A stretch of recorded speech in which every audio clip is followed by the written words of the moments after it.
Hello hello hello hello hello भाई, राधे राधे, नमस्कार, सत श्री अकाल। हाल चाल मस्त है। मैं आपको सीईटी के बारे में बता रहा हूँ भाई। मोस्ट मोस्ट मोस्ट इंपॉर्टेंट, और सब पूछते हैं भाई इसके बारे में, ठीक है? तो मैं बता रहा हूँ ना, सुन लो, ठीक है ना? ठीक है भैया ना? देखो भैया ना, ध्यान से देखो, ठीक है? तो अपन किसके बारे में बात कर रहे हैं?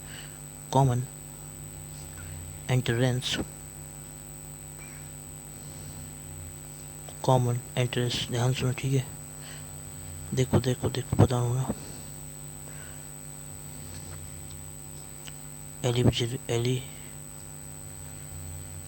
कॉमन एलिजिबिलिटी टेस्ट बोलते हैं भाई इसे, सॉरी है ना, जिसे बोलते हैं अपन क्या, सीईटी, ठीक है?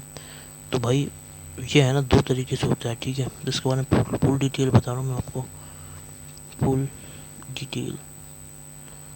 अब ध्यान दो ना, बता रहा हूँ, ठीक है? अब सुनो, ये दो तरीके होता है, सबको पता है। 12th लेवल पे होता है एक, तो एक होता है हमारा कैसे, ग्रेजुएशन के लेवल पे होता है, समझ गए भाई? देखो सुनो, इसकी फुल फॉर्म हो गई है तो सीईटी क्या है, तो वेरी इंपॉर्टेंट है भाई। देखो मैं बताऊँ क्या है, अभी समझा देता हूँ। देखो सबने है ना, देखो जिसने जैसे जेई मेंस दे रखा है, तो ऐसा है, देखो है ना भाई, जैसे है ना, अपन को जेई मेंस को है ना क्वालिफाई करना होता है, समझो? जेई मेंस को अपन को क्या करना होता है, क्वालिफाई करना होता है जे एडवांस में बैठने के लिए, समझ गए? ठीक है, तो ऐसे ही ये क्या है, सीईटी है, ये अपन क्या करना होता है, क्वालिफाई करना होता है बाकी और एग्ज़ाम के लिए, मतलब अदर एग्ज़ाम्स के लिए, समझ गए भाई? क्लियर भाई? सीईटी क्वालिफाई करोगे तो आप अदर एग्ज़ाम्स दे पाओगे, ठीक है?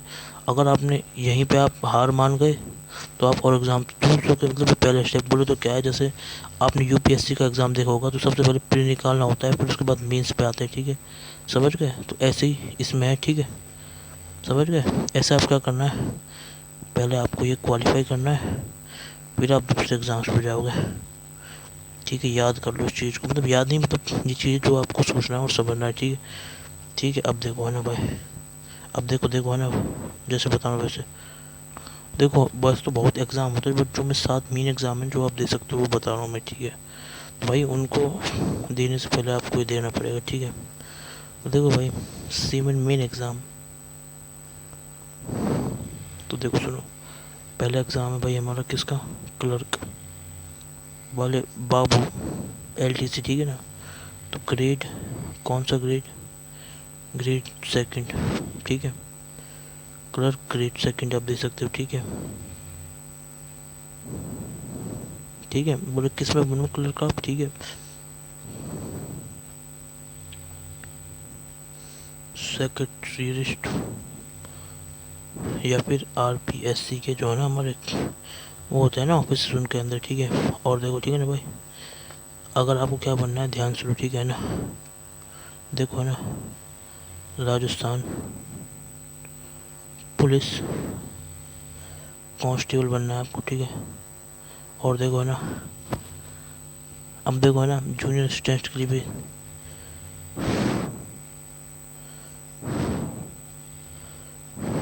अब देखो है ना भाई, और क्या है, देखो ध्यान से देखो है ना भाई, हॉस्टल के अगर आपको क्या बनना है, हॉस्टल का अगर आपको क्या बनना है,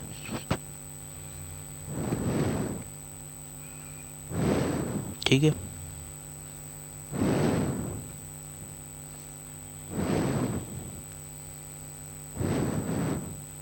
हॉस्टल का सुप्री इंटेंडेंट, समझ गए? तो भी आप दे सकते हो इस पेपर को, मेन एग्ज़ाम, ठीक है? बोले फॉरेस्टर, बोले मतलब उसमें जाना है ना, मतलब वैन वगैरह वो, अरे यार जंगलों में जाना है, ठीक है? फॉरेस्टर। अब देखो है ना भाई, देखो भाई है ना, जमादार होता है एक एग्ज़ाम, ठीक है?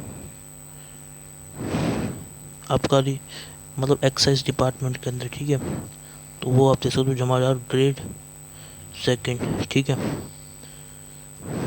एक्साइज का कांस्टेबल बन सकते हो, ठीक है? तो भाई देखो मैं बताता हूँ आपको, अब ध्यान दो, जैसे बताऊँ ना, बस ध्यान सुनो, ठीक है ना? ये आपको मैंने 7 एग्ज़ाम्स बताए, ठीक है? तो इसके बारे में डीप इन डेप्थ में आपको जाना पड़ेगा, ठीक है? तो आपको करना क्या है, आपको जो भी बनना है ना इनमें से, ठीक है? तो पहले है ना, आपको है ना सीईटी को क्वालिफाई करना पड़ेगा, फिर आप इन सातों एग्ज़ाम के ऊपर उंगली रख सकते हो भाई, मुझे ये बनना है तो आप इसका फॉर्म भरो, ठीक है। तो समझ गए। और एक चीज़ और भाई है ना, C1 में एग्ज़ाम, मेन एग्ज़ाम है किसके लिए, CET 12th लेवल का जो ओपन दे रहे हैं ना उसके लिए भाई, ये सब कुछ समझ गए भाई। जो 12th लेवल का CET है ना, ये सब कुछ उसके लिए बता रहा हूँ मैं। अब देखो ध्यान दो, जैसे बताऊँ ना वैसे सुनो ना भाई, ठीक है। ध्यान दो है ना, ठीक है ना। देखो है ना, तो मतलब पहले CET करो, फिर उसके बाद ये 7 एग्ज़ाम। तो फर्स्ट आपको इस पर करना पड़ेगा, इसके बाद आप सेकंड इस पर दे सकते हो 7 एग्ज़ाम पे, ठीक है ना भाई। तो ये आपको करना पड़ेगा, ठीक है। अगर आपका CET नहीं हुआ तो आप ये 7 एग्ज़ाम भी नहीं दे पाओगे। और आप क्या पढ़ने का, 7 एग्ज़ाम का मतलब मेन 7 एग्ज़ाम, इनका क्या करना पड़ेगा, अलग अलग अलग अलग क्या करना पड़ेगा भाई है ना, फॉर्म फिल करना होगा भाई। जब जाके बात बनेगी, ठीक है। जब जाके आप इन एग्ज़ाम को क्वालिफाई कर पाओगे। समझ गए, समझ गए फिर नहीं समझे। तो भाई ये एक स्टेप जो मैंने बता दिया, आप देखो सुनते रहो ध्यान से। देखो मैं बताऊँगा ना, जो है ना CET और ये है ना C1 मेन एग्ज़ाम है ना, इनका जो सिलेबस है ना, अब देखो सुनो ध्यान से ना, ध्यान सुनते रहो है ना, ध्यान से सुनते रहो, ठीक है। देखो है ना, CET के बाद 7 मेन एग्ज़ाम होंगे। इनका जो सिलेबस है ना, इनका जो सिलेबस है ना, ध्यान दो है ना। तो इनका जो सिलेबस है ना 70 से 80% मैच करता है भाई, 100% सेम नहीं होता। तो ये होता है इसके अंदर, ठीक है। मैंने बता दिया आपकी नॉलेज के लिए है ना भाई, ठीक है। और सुनो है ना, तो CET का सिलेबस बोले तो एक महासागर का जैसा, समझ गए। अब देखो ना, अब देखो ये आपकी बात हुई वैसी वाली। अब ना एक चीज़ हो जाता है इसमें, तो इसमें देखो फीस कैसे भरते हैं, ठीक है। तो फीस का सुन लो भाई, फीस का सुन लो, ठीक है। तो 1 टाइम रजिस्ट्रेशन, रजिस्ट्रेशन फीस का सिस्टम है इसके अंदर भाई। एक बार फीस देनी होती है बस, ठीक है। 1 टाइम रजिस्ट्रेशन फीस, जिसे बोलते हैं अपन क्या, OTR। चाहे कहीं पूछ लें, ठीक है। तो 1 टाइम रजिस्ट्रेशन फीस में चलती है, ठीक है। तो भाई क्या होता है ना, देखो ठीक है ना, देखो देखो है ना भाई, मतलब इसका मतलब ये जैसा है ना, अगर आपने है ना कभी पहले है ना फीस को भर दिया है ना, फीस फिल कर दिया ना, तो आपको ना दोबारा again no need to fill fees, फिर दोबारा फीस भरने की ज़रूरत नहीं, ठीक है, ठीक है। फिर सेकंड टाइम जब आप करोगे तो वो आपके लिए क्या होगा, फ्री होगा, फ्री फ्री, समझ गए। तो फीस कितनी है, देखो सुनो मेरी बात। देखो अगर आप जनरल, OBC, CL लेयर में हो, क्रीमी लेयर में, तो 600 रुपये देने पड़ेंगे आपको भाई। और अगर आप OBC, ध्यान दो, OBC नॉन क्रीमी लेयर में हो, ठीक है, OBC NCL में हो, ठीक है, EWS में हो, SC में हो, ST में हो, PWD में हो, समझ गए भाई। तो आपको क्या देना पड़ेगा, 400 रुपये देने पड़ेंगे फीस के इसके, समझ के दे दोगे। देखो अब ध्यान दो है ना, अन्य राज्यों के बारे में, तो all out of state candidate, उसको उनको भी 600 देना है, ठीक है भाई। ये फीस है, याद मत करो इसको, तो ये होती है, पढ़ लेना जब भी, वीडियो देख लेना, ठीक है। सारी डिटेल बता रहा हूँ मैं ना, तो सुनो ना ध्यान से। अब देखो देखो ध्यान दो है ना, ठीक है। तो जो भी है ना हमारा क्या है, ध्यान दो, ठीक है। ऑल जो हमारे क्या है, जो हमारे क्या है आउट ऑफ स्टेट कैंडिडेट है, उनको क्या देना है भाई, 600 रुपये देना है, ठीक है भाई। ये करना है भाई, समझ गए ना। अब ध्यान दो है ना। अब देखो है ना, अपन CET 12th लेवल की बात करें, ठीक है भाई। तो देखो भाई है ना, CET 12th लेवल के लिए क्या है, अगर भाई अगर आप 2026 बात करो तो ना, इसकी जुलाई में आती है, तो वैसे ना 23 जुलाई इसकी लास्ट डेट है भाई, ठीक है। 23 जुलाई तक फॉर्म भर लो भाई, ठीक है। और सुनो ना, और एग्ज़ाम कब होगा इसका, एग्ज़ाम डेट, ठीक है भाई, 23 to 25 अक्टूबर, समझ गए भाई। क्लियर है बात, समझ गए फिर नहीं समझे। अब देखो ना, देखो ना, अब देखो इसका फॉर्म पता है कैसे भरना है, हाँ इसका फॉर्म पता है कैसे भरना है, ठीक है। SSO ID बनानी पड़ती है भाई इसके फॉर्म भरने के लिए, ठीक है ना। देखो ना, 2026 के लिए भाई है ना, सबके लिए अलग अलग वेरी कर सकता है, ठीक है। अब देखो ना सुनो, अब देखो है ना भाई, देखो देखो देखो, ठीक है भाई। है ना। अब देखो ना, तो देखो हाउ फॉर्म फिल, फॉर्म कैसे फिल होगा, ठीक है। तो सुनो भाई, है ना, ध्यान से, ठीक है। देखो ऐसे तो पोर्टल पे जाओ, अरे गूगल पे सर्च करो एस पोर्टल, उस पर जाना। एस पोर्टल पे जाने के बाद क्या करेगा आपको ना, ये वेबसाइट मिलेगी SS.Rajasthan समझ के .government.in। इस पे जाओगे, इस पे जाने के बाद क्या करना है, लॉगिन कर लो अगर आपने बना रखी है, या फिर न्यू SSO ID क्रिएट कर लो, ठीक है, समझ गए भाई। और फिर पेमेंट कर देना, ठीक है भाई, फिर पेमेंट कर देना, ठीक है। बिल्कुल सिंपल है, कोई टेंशन की बात नहीं, ठीक है ना। UPI वगैरह कुछ भी कर सकते हो, समझ गए, फ़ोन पे कर सब कुछ चलता है, ठीक है। वहाँ आ जाएंगे ऑप्शन, आप देख लेना, ठीक है।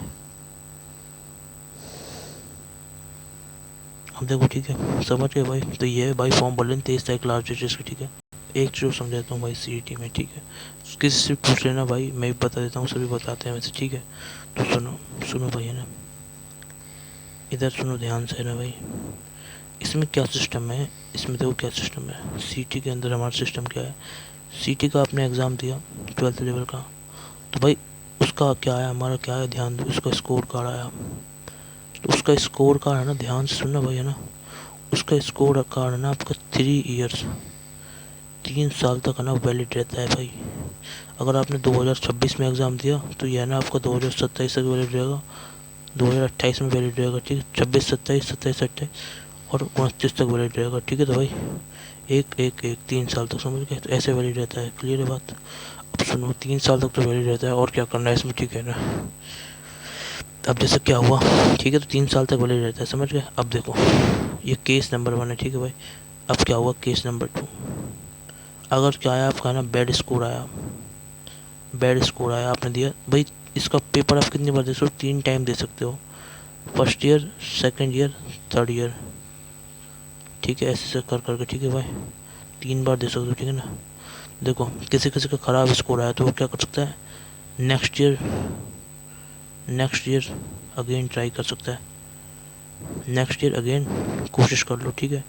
और कोई घबराने की ज़रूरत नहीं है। अगर देखो भाई, 2 केस हो सकते हैं भाई, या तो अब देखो सुनो, नेक्स्ट ईयर अगेन ट्राई करेगा। अब देखो क्या है, केस नंबर 1, अगर है ना पहले में अच्छा स्कोर आ गया तो कोई टेंशन की बात नहीं, आप सुनो ना भाई, ठीक है। देखो CET का स्कोर क्या है, आपको बैड स्कोर आया, तो आप क्या कर सकते हो, अगेन ट्राई, दोबारा ट्राई कर सकते हो नेक्स्ट ईयर में, ठीक है, समझ में आया। तो अगर अगर अब इसमें 2 केस होते हैं, या तो हमारा अच्छा हुआ या फिर हमारा बुरा हुआ, ठीक है। तो बुरा आपका क्या करा जाएगा, कट माना जाएगा, नहीं मान जाएगा, ये माना जाएगा, ठीक है ना भाई। बोले तो क्या हमारा, आपको क्या मान जाएगा, बेस्ट स्कोर, बेस्ट स्कोर माना जाएगा, समझ लो। बेस्ट स्कोर को अपन क्या करेंगे भाई, गवर्नमेंट प्रायोरिटी देंगे, ठीक है भाई, समझ गए, क्लियर है बात। तो ऐसे होगा, समझ गए। तो ले लो स्क्रीनशॉट और देख लो ना भाई, ध्यान से, है ना भाई, ठीक है। अब देखो ना आगे कहानी है ना भाई, जब आप है ना इसका, एक चीज़ होता है, जब आप इसका अगले साल पेपर दोगे, जब आपको पैसे देने की जरूरत नहीं है, आप दे सकते हो, 1 टाइम देना, बस एक बार रजिस्ट्रेशन करो, उसके बाद पैसे देने की जरूरत नहीं है। 400 रुपये दिए ना, वो अगले तीन तीन, चाहे उसको एक बार दो, चाहे तीनों साल में 3 बार दो, कोई टेंशन की बात नहीं, ठीक है। तो 400 रुपये देने, बस एक बार काम हो जाएगा, ठीक है ना भाई। अब ध्यान दो ना भाई, अब देखो है ना, तो ये होता है इसमें, ठीक है। अब देखो मेरी बात सुनो, इसका सिलेबस क्या है, CET का सिलेबस क्या है, तो बता रहा हूँ, ध्यान सुन लेना, है ना। इसका सिलेबस है ना, देखो भाई, 12th लेवल की CET की बात कर रहा हूँ मैं, ठीक है। 12th लेवल की CET और 12th लेवल की एग्ज़ाम, ठीक है।